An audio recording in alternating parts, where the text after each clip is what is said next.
Bonjour et bienvenue sur France 24 et sur Radio France Internationale. Notre invité aujourd'hui est Moïse Katumbi, le président d'Ensemble pour la République. Et avec moi pour cette interview, Christophe Boisbouvier de RFI.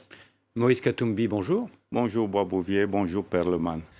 Monsieur Katumbi, on va commencer par la situation dans l'Est du pays. Les violences, les exactions continuent malgré les tentatives de médiation. Est-ce que vous êtes d'accord avec le président Félix Tshisekedi quand il accuse son homologue rwandais Paul Kagame d'être l'agresseur et quand il appelle à la rescousse la communauté des États d'Afrique de l'Est? Vous savez, mes pensées vont d'abord à la population congolaise. Nous avons de milliers de déplacés, des guerres dans notre pays. Et je condamne fermement cette agression du M23. Vous savez que ce soit le Rwanda ou le Burundi ou l'Ouganda, je ne serai jamais d'accord que de pays voisins puissent aider les rebelles dans notre pays. C'est une guerre injuste. Le M23 doit partir. Vous savez, moi, je ne suis pas quelqu'un qui pleure. Ça fait depuis 1998 que nous sommes en train de condamner les autres pays voisins. Il faudrait qu'on cesse de pleurer. Il faut que nous puissions agir. Donc, il faut que nous puissions motiver notre armée. Est-ce que vous vous opposez à cette force d'interposition des États d'Afrique de l'Est qui a commencé à se déployer? Vous savez, il y a deux pays soupçonnés chez nous. Il n'y a plus la confiance de la population. Nous avons une très bonne armée, mais nos militaires ne sont pas motivés. Vous savez, c'est une armée forte, une armée professionnelle. Nous avons des militaires qui ont débouté les M23. Ils avaient quitté nos frontières. Mais le grand problème que nous avons aujourd'hui, l'armée est démotivée. Moi-même, lors de ma tournée à l'est du pays, j'avais écrit au président Tshisekedi une lettre et j'avais parlé avec lui pour dire, écoutez, il faudrait qu'on améliore le salaire de militaires. Ils sont démotivés. Et aussi, il faut qu'on organise des bonnes élections parce que, vous savez, la légitimité aussi dans un pays doit compter. Et le grand problème que nous avons aujourd'hui, aussi longtemps que nos militaires ne sont pas bien rémunérés, le social ne marche pas et nous allons toujours continuer à pleurer. C'est pourquoi je dis, il y a moyen d'arrêter cette guerre, il faudrait avoir une vision et il faut dire non à l'agression. Alors les élections présidentielles, législatives, elles sont prévues par la CENI, la commission électorale, le 20 décembre 2023. Pour la plupart des observateurs internationaux, le calendrier est matériellement intenable et un glissement inévitable. Mais le président Tshisekedi affirme que ce ne sera pas le cas. Quel est votre point de vue? Vous savez, je me rappelle bien du cardinal Ambongo. Il avait dit, d'un mal, parfois, on peut sortir un bien pour le pays. D'abord, l'élection de Kadima a été contestée par tout le monde. Le président de la CENI. Le président de la CENI. Mais le plus important pour nous, c'est l'unité et l'avenir de notre pays. Oublions le passé, voyons voir l'avenir. J'espère que Kadima sera à la hauteur pour nous donner de bonnes élections. C'est vrai, il va être très difficile, mais il reste une année.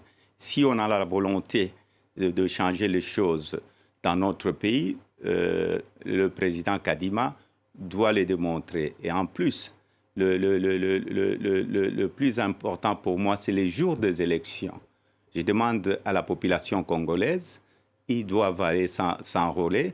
Et le jour, nous n'allons pas permettre cette fraude, les élections chaotiques qu'on a eues en 2018. Je demande à la population congolaise de faire des sacrifices pour que nous puissions avoir de bonnes élections. Le jour des élections, ils ne doivent pas quitter le bureau de vote. Mais est-ce que l'état de siège décrété en Ituri et dans le Nord Kivu depuis plus d'un an ne risque pas de faire obstacle à la transparence? Vous savez, je veux parler de l'état de siège, mais je voulais terminer d'abord le jour de vote. Ils ne doivent pas quitter le bureau de vote. On doit compter et afficher le résultat. Et nous ne serons pas d'accord avec le vote électronique, on sera d'accord avec le vote semi-électronique. L'état de siège, c'est un malheur pour nous. On a renouvelé l'état de siège plus de 40 fois aujourd'hui dans notre pays. Et l'état de siège a été mal planifié. Malgré que j'étais dans l'Union sacrée, on n'a jamais été consulté, mais cet état de siège a créé plus de problèmes. Et je crois que si on a été contacté, si tout était planifié, le gouverneur militaire ne pouvait pas rester à Goma. On allait le mettre dans les territoires où il y a la guerre. Comme ça, il allait être au front au lieu de rester dans un bureau climatique. Mais j'espère bientôt les militaires vont tout faire pour chasser le M23 dans notre pays et que nous aurons de bonnes élections. Alors justement, à propos de bonnes élections, Adolphe Musito, l'ancien Premier ministre, accuse la CENI de planifier une fraude. Est-ce que vous aussi, vous suspectez qu'une fraude est en train d'être planifiée ou est-ce que vous accordez sa chance à la CENI encore ? J'accorde la chance à la CENI. La seule solution, c'est la population. Elle doit rester vigilante. Elle doit rester sur chaque bureau de vote. Elle ne partira jamais aussi longtemps qu'on n'a pas encore compté les voix et affiché le résultat. Jusqu'à nouvel ordre, Moïse Katumbi, votre parti Ensemble pour la République et vous-même, vous êtes toujours allié de Félix Tshisekedi dans l'Union sacrée. Qu'est-ce que vous pensez, quel bilan vous portez, qu'est-ce que vous pensez de la gestion du pays par le président Tshisekedi depuis 4 ans ? Vous savez, je suis allié dans l'Union sacrée, ça fait 2 ans. Le président Tshisekedi avait fait appel à moi et à mon parti pour le rejoindre. Mais le bilan est très mauvais. Le bilan est chaotique. Mais j'ai donné des conseils en interne, j'ai écrit au président de la République et j'avais aussi donné le cahier de charge quand j'ai accepté de rejoindre l'Union sacrée et ce cahier de charge n'a pas été considéré. Alors, depuis des mois, tout le monde se pose la question, en raison de ce que vous venez de dire, de vos critiques à l'égard du président Tshisekedi. La question est la suivante, est-ce que vous allez, oui ou non, être candidat à l'élection présidentielle de décembre 2023 ? Vous savez, ce n'est pas des critiques, c'est une réalité. J'ai donné de conseils en interne, mais comme la situation continue à être chaotique, je dois sauver un peuple en danger. Et je serai candidat en 2023, mais je dois avaliser ma candidature au congrès de notre parti le 19 à Lubumbashi. Donc, je serai candidat parce que j'ai une vision pour mon pays et j'ai un bilan quand j'étais gouverneur et j'ai de l'expertise aussi. Je ne viens pas là pour faire de l'aventure parce que vous savez, il ne faut pas chercher le pouvoir pour le pouvoir. Je serai un président qui ne pleure pas. Je serai un président qui va trouver des solutions pour son pays. Donc ça y est, votre décision est prise aujourd'hui, vous êtes candidat ? La décision est prise, je suis candidat. Je suis candidat parce que j'ai une vision, j'ai un programme où on va nous respecter. Ce que je ferai, je vais créer de l'emploi. J'ai les infrastructures à refaire, il y a le tourisme. Aussi, on doit aussi reconstruire notre armée, donc la sécurité dans notre pays. J'ai tout un programme. Alors cela signifie qu'avec votre parti Ensemble pour la République, vous allez devoir quitter l'Union sacrée. Vous venez de nous le dire, vous allez tenir un congrès le 19, c'est-à-dire je crois lundi prochain. Ce sera où ? Et est-ce que surtout vous ne craignez pas que beaucoup de vos députés, sénateurs, ministres même, vous avez 5 ministres actuellement dans le gouvernement, ne vous abandonnent pour soutenir le candidat Tshisekedi ? Vous savez, j'ai décidé de quitter, donc j'ai dit au revoir à l'Union sacrée, mais je dois aussi consulter le membre de mon parti le lundi au congrès à Lubumbashi. Je sais qu'il y a des gens qui vont nous quitter. Et c'est ça la démocratie. Ceux qui partent vont laisser la place aux autres.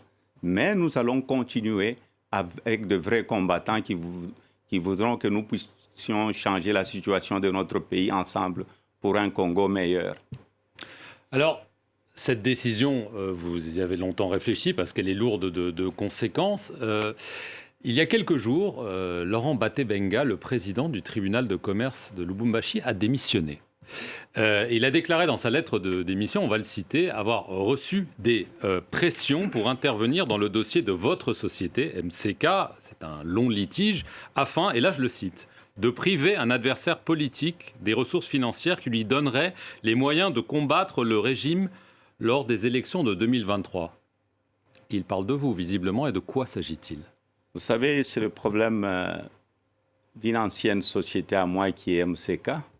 C'est un procès qui était ici à Paris, à la cour d'appel. MCK avait gagné le procès et à la cour de cassation de Paris. Et j'ai lu la démission du juge Batebenga.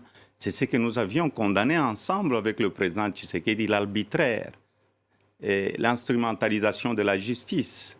Heureusement, il y a encore des personnes comme le juge Batebenga, mais nous avons de très bons juges. Nous devons laisser la justice fonctionner convenablement dans notre pays. Pourquoi les gens ne nous respectent pas aujourd'hui? L'instrumentalisation de la justice. Nous devons avoir une justice indépendante. Et pour moi, je ne vais pas faire marche arrière. Je serai candidat. Je sais qu'ils vont encore vouloir créer de faux dossiers. Je suis habitué, mais je me défendrai. Je me défendrai parce que j'ai une vision pour mon peuple.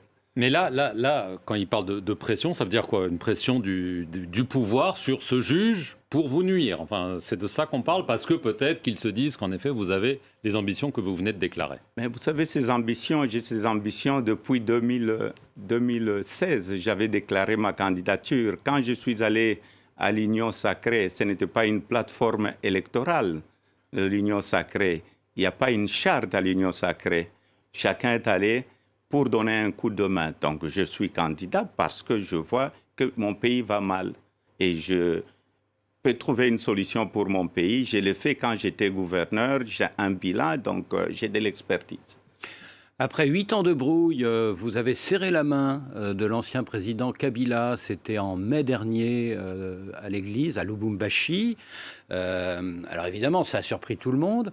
Mais maintenant que vous nous dites que vous êtes candidat, est-ce qu'on va vers un renversement d'alliance sur le thème « tous contre Tshisekedi » ? Et est-ce qu'on pourrait voir, par exemple, Joseph Kabila ou plusieurs de ses partisans à votre congrès de lundi prochain, d'Ensemble pour la République ? Vous savez, au congrès, nous allons inviter tout le monde. Nous allons inviter tout le monde au congrès. La réconciliation avec M. Kabila, c'est une réconciliation de Katangé. Donc, je serrai la main au président Kabila. Le plus important pour nous, c'est le pays, c'est le Congo. Je suis un chrétien catholique et j'avais serré la main et ma main était sincère parce que nous devons voir l'avenir en face. Et le plus important pour moi, ce n'est pas, pour le moment, nous n'avons pas un deal politique avec qui que ce soit, mais le parti va voir lors des assises ce que nous devons considérer comme amis et alliés. Y compris, pourquoi pas, les kabylistes? Vous pourriez faire alliance avec les kabylistes? Vous savez, pour le moment, nous avons un grand parti politique. Nous avons notre propre vision avec le parti politique. Pour le moment, nous marchons en tant qu'ensemble pour la République. Mais quand vous dites pour le moment, ça veut dire que ça peut changer, qu'il peut y avoir cette main à l'Église, peut devenir une alliance politique. Non, vous savez, il y a eu la main à l'Église, mais il y a plusieurs candidats qui se sont déclarés, et je respecte tous, je respecte tout le monde. Mais jusqu'à aujourd'hui, ce n'est pas à l'ordre du jour. Mais justement, il y a beaucoup de candidats dans l'opposition, en plus de vous, hein. Monsieur Katumbi, il y a Matata Ponyo, il y a Mouzito, il y a Fayoulou, pourquoi pas demain le prix Nobel de la paix 2018, le docteur Mukwege. Or, il n'y a qu'un seul tour dans votre pays. Est-ce que cette multitude de candidats de l'opposition ne va pas faire le jeu du président sortant? Vous savez, d'abord, je félicite mes frères candidats. J'espère peut-être qu'il y aura encore une femme qui va devenir aussi candidate. Mais c'est là, vous savez, le grand problème que nous avons aujourd'hui, c'est les élections à un tour. Le jour que je serai réélu président de la République, je vais remettre les élections à 2 tours. Donc, pour être président, pour avoir la légitimité dans notre pays, il faut avoir 50 plus 1. Si vous avez moins de 50%, vous ne pouvez pas défendre la population congolaise. Ça, c'est après 2023, mais là, on parle de maintenant. Oui, donc, quand je parle de maintenant, je n'ai pas peur. De toute façon, vous savez, la porte est ouverte à tous les candidats. Je l'ai fait quand j'étais à l'opposition. Avec le rassemblement à Genève, la porte est ouverte, mais là, j'ai un grand parti politique. Je ne peux pas décider seul aujourd'hui. Je dois consulter le parti. Et si le parti me donne le mandat de négocier avec les autres, c'est ce qui serait une très bonne chose pour le pays. Merci, Moïse Katumbi, de nous avoir accordé cet entretien. Et merci à vous de nous avoir suivis sur nos 2 chaînes, France 24 et Radio France Internationale.